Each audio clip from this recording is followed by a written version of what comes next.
Tulisan adalah kadar kepandaian.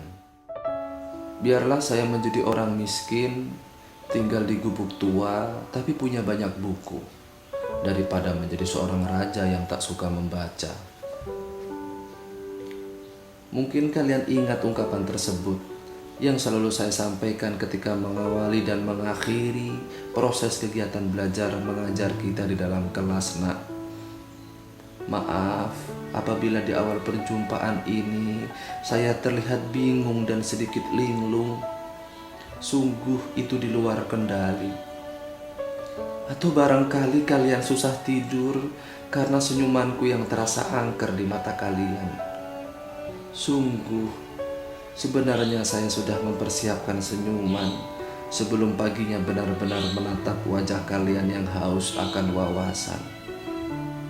Itu hanyalah cara saya beradaptasi dengan lingkungan baru, kehidupan baru, dan teman-teman baru, yaitu kalian.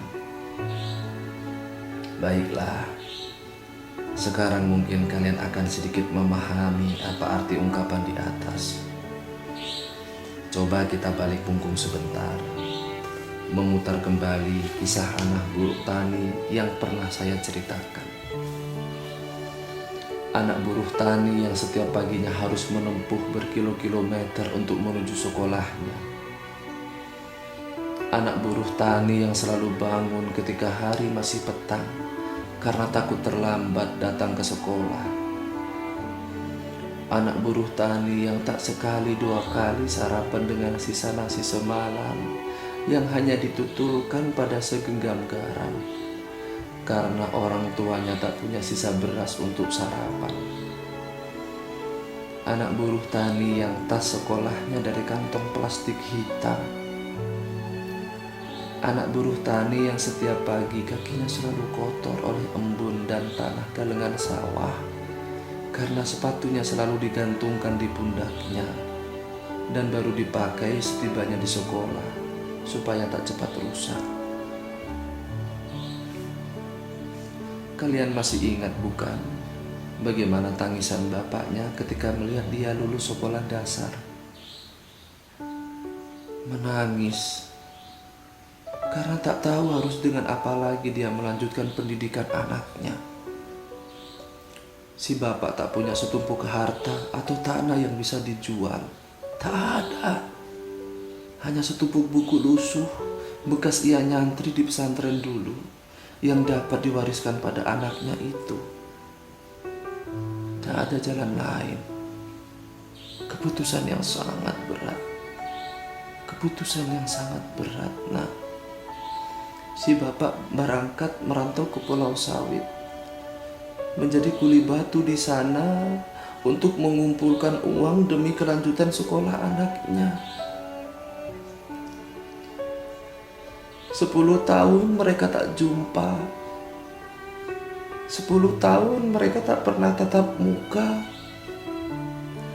10 tahun, waktu yang lebih dari cukup untuk memutuskan urat kerinduan. Anak buruh tani tersebut tidak mempunyai kesukaan lain kecuali membaca, dan membaca. Ia tak mampu mengikuti ekstrakurikuler yang selalu dimintai pembayaran. Ia tak mampu mengikuti les privat seperti teman-temannya yang lain. Ia hanya berusaha menembus jalan pintas untuk mengimbangi teman-temannya itu. Ia gemar ke perpustakaan, rajin meminjam buku yang malamnya bisa dibaca di rumah. Ia hanya belajar pada keadaan, lingkungan, dan buku-buku tempat para ilmuwan menyimpan kecerdasan. Apa yang terjadi, nak? Allah memberikan anugerah yang luar biasa pada anak tersebut, yaitu kemampuan menulis. Dan ternyata dari sinilah karir kehidupannya itu dimulai. Dengan tulisan namanya beredar di berbagai media cetak. Dengan tulisan namanya dihiasi segudang penghargaan. Buku-buku yang dibacanya seakan-akan sumber mata air yang tak henti mengucurkan ide dalam kepalanya. Hingga pada suatu ketika, ia diundang untuk menerima anugerah penyair Numera Asia Tenggara. Anak-anakku, berangkat dari buku siapapun bisa mewarisi ilmu yang ada di dalamnya. Meskipun kita tak mampu mengumpulkan 1000 orang untuk duduk mendengarkan kata-kata hikmah dari kita, tapi dengan tulisan kita bisa merangkul siapapun dari kepercayaan apapun untuk membaca tulisan-tulisan kita. Tulisan seseorang adalah ukuran kemuliaannya dan kadar kepandaiannya, nak.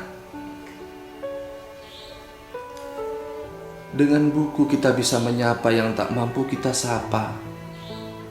Dengan buku kita bisa berbagi cerita, wawasan, dan yang terpenting adalah membuka hati para pembaca untuk selalu berbuat kebajikan. Kini nama kalian ada dalam buku, nak. Nama kalian sudah terpampang di rak toko-toko buku. Orang-orang siap mengenal nama kalian, membaca cerita kalian, dan merindukan perjumpaan dengan kalian. Bukalah buku ini jika kelak kalian saling merindu karena jarak dan waktu yang tak mampu mengumpulkan kalian lagi dalam satu ruang belajar. Lanjutkan perjuangan anak buruh tani di atas. Satu hal yang lupa belum saya ceritakan pada kalian. Anak buruh tani tersebut punya satu cita-cita yang belum mampu ia raih, yaitu ke Eropa untuk membaca puisi dan menulis buku di sana. Lanjutkanlah cita-citanya, nak. Lanjutkanlah. Sampaikan keinginannya itu pada bumi Eropa. Terbanglah ke sana bersama tulisan-tulisan kalian. Biarkan anak buruh tani itu berada di pondok ini selamanya.